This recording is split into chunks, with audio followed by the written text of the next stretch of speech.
हे ह्या सगळ्या परिसरातले सगळे पदाधिकारी इथे उपस्थित राहिले आणि मी त्याप्रमाणे आमदारांचे नेते विजय कदम आणि इतर पदाधिकाऱ्यांनी त्यांच्याशी संवाद साधलेला आहे. शिवसेनेची घोडदौड ही अशीच सुरू राहील आणि त्याची जी 3 वर्ष आहे त्याच्यामध्ये अहोरात्र मेहनत करून आमचे सगळे शिवसैनिक महाराष्ट्रावर राहणार नाही इतकं वातावरण चांगल्या पद्धतीने तयार होतं. साहेब, आत्ता तुम्ही एक पूर्ण जिल्ह्याची एक इच्छा व्यक्त करून दाखवली.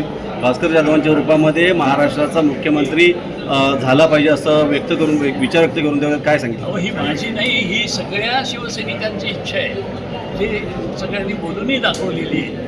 आणि एक ज्यांनी तळागाळापासून काम केलेलं आहे, ज्यांनी ह्या संघटनेसाठी खस्ता खाल्लेले आहे, सगळ्या प्रकारचे अन्याय अत्याचारांना तोंड दिलेलं आहे आणि अजूनही खंबीरपणानं इथल्या भागाचं नेतृत्व करत आहे, अशी व्यक्ती ही पुढे नेतृत्वापर्यंत गेली तर कोणाला आनंद होणार नाही. त्यामुळे मलासुद्धा हा आनंद होईल आणि वैभवाची प्रगती बघायला मी पण उत्सुक आहे. सर, तुम्ही असंही म्हणालात की भास्कर जाधव यांच्यासारखे जर 5 नेते महाराष्ट्रात जर मिळाले तर मुख्यमंत्री तुमच्यापर्यंत व्हायला वेळ लागणार नाही. पण त्याच भास्कर जाधवांना जिल्ह्याची जबाबदारी देण्यात येत नाही आहे, त्यांची कुठेतरी हो, जिल्हा का आम्ही महाराष्ट्राची जबाबदारी त्यांच्याकडे द्यायला बघतोय. त्यामुळे जिल्हा हा त्यांच्यासाठी फार थोडा आहे. पण त्यांच्या आणि पक्षाच्या मनामध्ये त्यांच्याकडे आणखी व्यापक जबाबदारी देण्यास आहे. नाही साहेब, पण जेव्हा निवडणुका असतात त्यावेळेस त्यांना विदर्भाची जबाबदारी दिली जाते, पण इकडे जबाबदारी दिली जात नाही. असं नाही आहे. महाराष्ट्र आपला आहे ना आणि जिंकायचं आहे महाराष्ट्र. फक्त कोकण जिंकून नाही होणार आहे. इतर ठिकाणी जिथे आणखी काही पण त्यांच्या होम पिचला बाजूला केलं जातं आणि त्यांना दुसरीकडे ठेवलं जातं. अजिबात काही नाही. सगळे पूर्णपणे शिवसेनेचे कोण जे समर्थ आणि मजबूत नेते आहेत त्यांचा कसा वापर करायचा हे पक्षाच्या नेतृत्वाला पूर्ण माहिती आहे आणि पुढच्या काळात तुम्हाला बघायला मिळेल ही शिवसेना घोडदौड करते. मगाशी तुम्ही असं म्हटलात की असा काही चमत्कार झाला की पुन्हा निवडणुका लागतील आणि आपलं सरकार येईल, या संदर्भात काय सांगा? नक्कीच वातावरण असं आहे की जनता मध्ये पण खतखत आहे.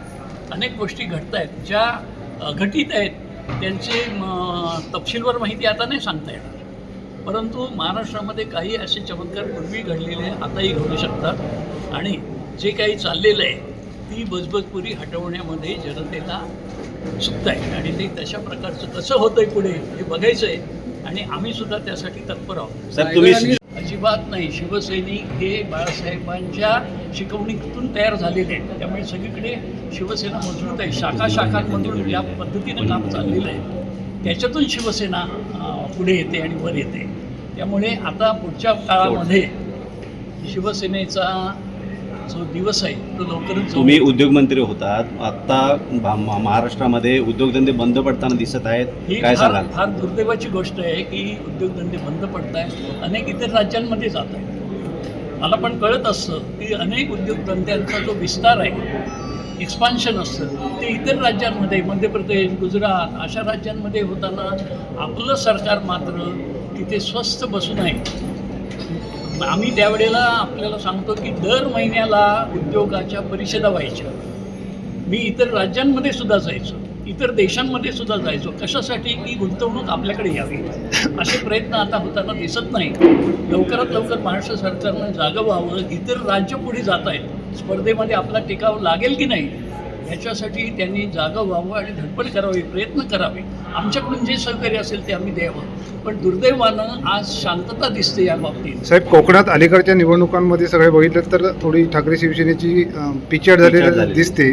तर आता कोकणात पुन्हा शिवसेनेचं वैभव उभं करण्यासाठी कुठले ठोस कार्यक्रम घेऊन तुम्ही पुढे जाणार? शिवसेनेची विजयी वाटचाल सुरू झालेली आहे असं आजपासून आपण समजायला हरकत नाही.